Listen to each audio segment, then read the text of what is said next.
నిన్న విడుదలైన ఇంటర్మీడియట్ ఫలితాల్లో గుణదల విద్యార్థి రాష్ట్ర స్థాయిలో మెరిశాడు. ద్వితీయ సంవత్సరం ఎంపీసీ విభాగంలో బీఎస్ఎస్వి అసాధారణ ప్రతిభ కనపరిచి రాష్ట్ర స్థాయిలోనే 4వ ర్యాంకు కైవసం చేసుకున్నాడు. అత్యంత కఠినమైన ఎంపీసీ విభాగంలో పట్టుదలతో చదివి రాష్ట్ర స్థాయి ర్యాంకు సాధించడం పట్ల తల్లిదండ్రులు హర్షం వ్యక్తం చేశారు. తల్లిదండ్రుల నిరంతర ప్రోత్సాహం, అధ్యాపకులు అందించిన ప్రత్యేక శిక్షణ వల్లే ఈ ఘనత సాధించగలిగానని ఎస్ఎస్వి పేర్కొన్నారు. లక్ష్యాన్ని నిర్దేశించుకుని చదివితే ఏదైనా సాధించవచ్చని ఈ సందర్భంగా నిరూపించారు. మరిన్ని వివరాలను మా ప్రతినిధి శామ్ అందిస్తారు.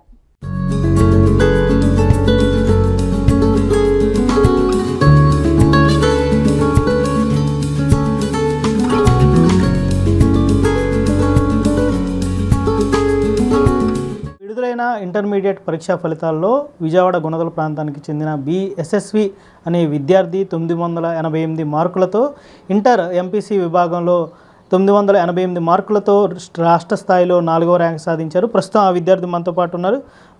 ఎస్ఎస్వి, ఫస్ట్ ఆఫ్ ఆల్ నీకు కంగ్రాచులేషన్స్. రాష్ట్ర స్థాయిలో 4th rank, state 4th rank అనేది చాలా గొప్ప విషయం. ఎలా ఫీల్ అవుతున్నావు ఈ విజయాన్ని?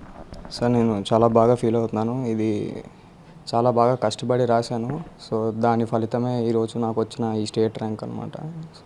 అంటే రోజుకి ఎన్ని గంటలకు ప్రిపేర్ అవుతూ ఉండేవాడు? కరికులం ఎలా ఉండేది? అంటే నేను జేఈ సైడ్ చదవడం వల్ల మనం ఐపీకి లాస్ట్ 1 మంతే చదివాను. సో అది కూడా అంటే డైలీ ఒక లెసన్ పెట్టుకొని అలా చదువుకోవడం, వాటి మీద ఎగ్జామ్స్ రాయడం, ప్రీవియస్ పేపర్స్ చదవడం చేయడం అలానే చేశాను సార్. అలాగే ఫ్యామిలీ సపోర్ట్ కానీ, అలాగే మీ టీచర్ సపోర్ట్ కానీ నీ పరంగా ఎలా ఉండేది? సార్, అందరూ నన్ను బాగా ఎంకరేజ్ చేశారు, సపోర్ట్ చేశారు. ముఖ్యంగా మా అమ్మ నాన్న నన్ను ఫస్ట్ నుంచి మోటివేట్ చేస్తూనే ఉన్నారు. ఎల్లప్పుడూ నన్ను అడుగుతూ ఏం చేస్తున్నావు, ఎప్పుడు ఎలా చదువుతున్నావు అంతా అడుగుతూ ఉన్నారు. అలానే వీళ్ళు చెప్పినట్టే నేను కాలేజ్కి వెళ్ళాను. వాళ్ళు కూడా అక్కడ జేఎల్స్తో సహా ఎస్ఎల్స్ నుంచి అందరూ ఏం చదువుతున్నావు, ఎలా చదువుతున్నావు, ఎగ్జామ్స్ రాసావా, దాంట్లో ఎన్ని మార్క్స్ వచ్చాయి, ఎక్కడ తప్పులు పోయినాయి అన్నీ చూసుకొని నన్ను సరైన దారిలో రాణించారు. అంటే ఇంటర్ అంటే చాలామంది విద్యార్థులు బాగా ఒత్తిడి ఫీల్ అవుతూ ఉంటారు. అంటే మరి నువ్వు ఒత్తిడి జయించడానికి ఏమైనా ప్రాక్టీస్ చేసావా? అంటే మా కాలేజ్లో డైలీ ఒక 2 వీక్స్కి అలా యోగా ప్రోగ్రామ్ కండక్ట్ చేశారు. దానివల్ల కూడా మంచి బెనిఫిట్ ఉంది. ఇంట్లో అంటే ఒక ఆసనాలని ఏం ట్రై చేయలేదు. ప్రెషర్ తీసుకోవడం నాకు ఇష్టమే. సో అలానే కంటిన్యూ అయిపోయింది. అంటే ఫ్యూచర్లో నువ్వు గోల్ ఏంటి, ఏం చేయాలనుకుంటున్నావు?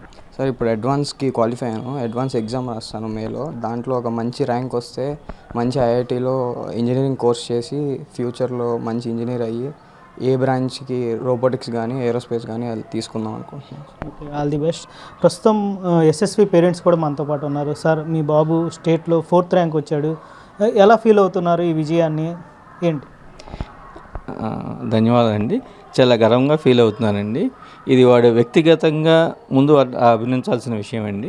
ఎందుకంటే మేము వ్యక్తిగతంగా తల్లిదండ్రులు విద్యారంగంలో ఉన్నప్పటికీ కూడా మా యొక్క అనుభవాలు వాటితో షేర్ చేసుకుంటూ, అలాగే కాలేజీ యాజమాన్యం, ఒక ప్రిన్సిపాల్స్, లెక్చర్స్ కూడా ఆ ప్లాన్కి అనుగుణంగా మా యొక్క విధి విధానాలతో ముందుకు కొనసాగించాడండి. దాని ఫలితమే ఈరోజు ఈ యొక్క ర్యాంకు ఎస్ఎస్వి ఫలితం అండి. అంటే మీరు ఏమన్నా టార్గెట్ ఇచ్చారా, మాకు ఈ రూపు ర్యాంకులు రావాలని? అంటే జనరల్గా చూస్తూ ఉన్నాం స్టూడెంట్స్కి వాళ్ళ పేరెంట్స్ నువ్వు ఇలా వస్తేనే నీకు ఈ కొని పెడతాము అని ఇలా ఒత్తిడి చేస్తూ ఉంటారు చాలామంది పేరెంట్స్. దీని గురించి మీరేమంటారు? మీరు మీ బాబు పట్ల ఎలాంటిది చూపించారు?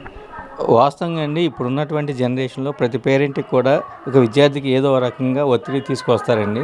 నేను ఇదే ఫీల్డ్లో గత 20 సంవత్సరాల నుంచి విద్యారంగంలోనే కార్పొరేట్ సంస్థలోనే పనిచేస్తూ ఉన్నానండి. కాకపోతే మాకు తెలుసు కాబట్టి అండి ఎటువంటి ఒత్తిడి తీసుకురాలేదండి. ప్లాన్కి అనుగుణంగానే ఫాలో అవ్వమని చెప్పేవాడిని. వచ్చిన తర్వాత స్ట్రెస్ ఫీల్ అవ్వద్దని, ఫస్ట్గా ఒత్తిడి గురి కావద్దు అనే విధానంతో ముందుకు వెళ్ళమని చెప్పండి. అదే ఫాలో అయ్యాడు. యాజ్ ఏ ప్రొఫెసర్గా మేడం మీరు చెప్పండి అండి, మామూలుగా పేరెంట్స్ అంటే తండ్రిది ఎంతైతే ఉంటుందో దానికన్నా ఎక్కువగా తల్లి భాగం ఉంటుంది. ఎందుకంటే స్కూల్ మన కాలేజీలో చదివిన దానితో పోల్చుకుంటే ఇంటి దగ్గరే ఎక్కువగా చదవాల్సిన అవసరం ఉంటుంది. మీరు ఎలా ప్రిపేర్ చేయించేవాళ్ళు మీ బాబుని? నాకున్న 20 years ఎక్స్పీరియన్స్లో సార్, నేను ఇటువంటి పిల్లల్ని రోజు చూస్తూనే ఉంటా. సో అట్లా ఏం స్ట్రెస్ పెట్టలేదు మా బాబుని. నీ ఇష్టమైనట్టు నువ్వు చదువమ్మా అనేవాళ్ళం. తను ఓన్గానే ఎర్లీ మార్నింగ్ లెగిసి చదువుకునేవాడు. అలానే ఇబ్బంది ఏం పెట్టలేదు. లైఫ్లో రియల్ లైఫ్ ఎగ్జాంపుల్స్ చెప్పేవాళ్ళం. నేను స్టూడెంట్స్ని డైలీ చూస్తూనే ఉంటాను. నా 20 ఇయర్స్ ఎక్స్పీరియన్స్లో ఎటువంటి అయితే చూశానో అవన్నీ వాడికి చెప్పి ఇలా చదువుకోవాలని చెప్పేవాళ్ళం. మ్యాథమెటిక్స్ డౌట్స్ ఏమైనా ఉన్నా ఎక్స్ప్లెయిన్ చేసి, అలాగే వాళ్ళ టీచర్స్ కూడా చాలా సపోర్ట్ చేశారు వాడికి. ఫస్ట్ నుంచి కూడా వాడికి ఒక గోల్ ఉండేది. ఆ గోల్ రీచ్ అవ్వాలని తన ఓన్గానే హార్డ్ వర్క్ చేశాడు. అంత డెడికేటెడ్గా చదివేవాడు. నేను ప్రౌడ్గా ఫీల్ అవుతున్నాను సార్. ఈ రోజుకి ఒక 2 ఇయర్స్ నుంచి వాడు అసలు కంప్లీట్గా టీవీ కానీ మొబైల్స్ కానీ, ఈ రోజుల్లో పిల్లలు అయితే మొబైల్స్కి అడిక్ట్ అవుతారు. ఎటువంటివి లేకుండా మేము వాడి కోసం సాక్రిఫైస్ చేసాం. టీవీ కూడా మేమిద్దరం కూడా చూడడం, మా బాబులు ఇద్దరు కూడా టీవీ లేకుండా ఉన్నాం. అంటే మీరు ఒక ప్రొఫెషనల్ జాబ్లో ఉన్నారు, ప్రొఫెసర్గా చేస్తూ ఉన్నారు. అంటే మీరు మీ స్టూడెంట్స్కి ఒక టైం టేబుల్ ఇస్తూ ఉంటారు, ఇలా చదువుకోండి ఇలా చదువుకోండి అని. అలాగే మీ బాబుకి సంబంధించి ప్రత్యేకంగా ఏమైనా టైం టేబుల్ ఏమైనా ప్రిపేర్ చేశారా? వాళ్ళు ఇచ్చిన టైం టేబుల్ ఒకసారి చూశాను సార్ నేను. యాజ్ ఇట్ ఈస్ అది కొంచెం మోడిఫై చేసి వాళ్ళ ఫ్రెండ్స్కి వీడికి కలిపి, నేను ఐపీ వాళ్ళు ఓన్లీ 1 మంత్లోనే ప్రిపేర్ అవ్వాలి. దానికి తగ్గట్టుగా వాళ్ళ డౌట్స్ ఏమన్నా ఉంటే ఆ డౌట్స్ని క్లారిఫై చేసి నేను ఇంట్లో కూడా వాడికి చెప్పుకునేదాన్ని. అలాగే ఇప్పుడు మనం చూస్తూ ఉంటాం, మన పేరెంట్స్ ఎవరైతే ఉన్నారో ఒత్తిడికి గురి చేస్తూ ఉంటారు స్టూడెంట్స్ని. మీరు వాళ్ళకి ఇచ్చే సలహా కానీ సూచన కానీ ఏం చెప్తూ ఉంటారు? పిల్లల్ని ఏవి స్ట్రెస్ పెట్టద్దు. నా సజెషన్ అయితే, ఎప్పుడన్నా వాడు కొంచెం డిసప్పాయింట్ అయ్యి మార్క్స్ తగ్గినప్పుడు మటుకి మేము సరదాగా బయటికి తీసుకెళ్ళి ఏ మూవీకో లేదా అవుట్స్కట్స్కి తీసుకెళ్ళి సరదాగా స్పెండ్ చేయమని ఆ మూడ్ నుంచి అవుట్ ఆఫ్ తీసుకురావడానికి ట్రై చేసేవాళ్ళం. అదొక్కటే, ప్లస్ వాడికి ఉన్న ఆ డెడికేషనే వాడిని ఈరోజు ఇలా నిలబెట్టింది. అలాగే ఇప్పుడు ప్రజెంట్ అంతా సోషల్ మీడియా ఉంది. మీరు ఇప్పుడు చెప్పారు మేము టీవీని శాశ్వతంగా ఆపేసుకున్నాం, మేము కూడా చూడడం మానేసామని చెప్పారు. అయితే ఒక యాజ్ ఏ పేరెంట్గా టీవీ ఉండడం వల్ల కానీ ఏమన్నా నష్టం ఉంటుందా స్టూడెంట్స్కి? క్రికెట్ మ్యాచ్ కానీ అలాంటి వాటికి బాగా ఎడిక్ట్ అవుతారు ఈ ఏజ్ పిల్లలు. సో అందుకని నేను అసలు వాటికి దూరంగా ఉంచాము.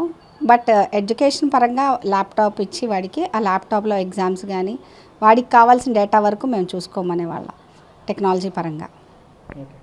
ఇది ఏదైతే ఎస్ఎస్వి సాధించాడో సాధించిన విజయం పట్ల వాళ్ళ పేరెంట్స్ ఎంతో సంతోషం వ్యక్తం చేస్తూ ఉన్నారు. 4th ర్యాంకు రావడం అనేది చాలా చిన్న విషయం కాదు. రాష్ట్ర స్థాయిలో ఒక మంచి ర్యాంకు సాధించి ఏదైతే తన భవిష్యత్తు అనుకుంటున్నాడో ఆ భవిష్యత్తును సంబంధించి తను ఏదైతే గోల్ పెట్టుకున్నాడో ఆ గోల్ని రీచ్ అవ్వాలని చెప్పి కోరుకుంటున్నాం. ఇది ఈ ఎస్ఎస్వి యొక్క ప్రత్యేక స్పెషల్ ఇంటర్వ్యూ. వీడియో జర్నలిస్ట్ వెంకట్తో శ్యామ్, సిటీ న్యూస్, విజయవాడ.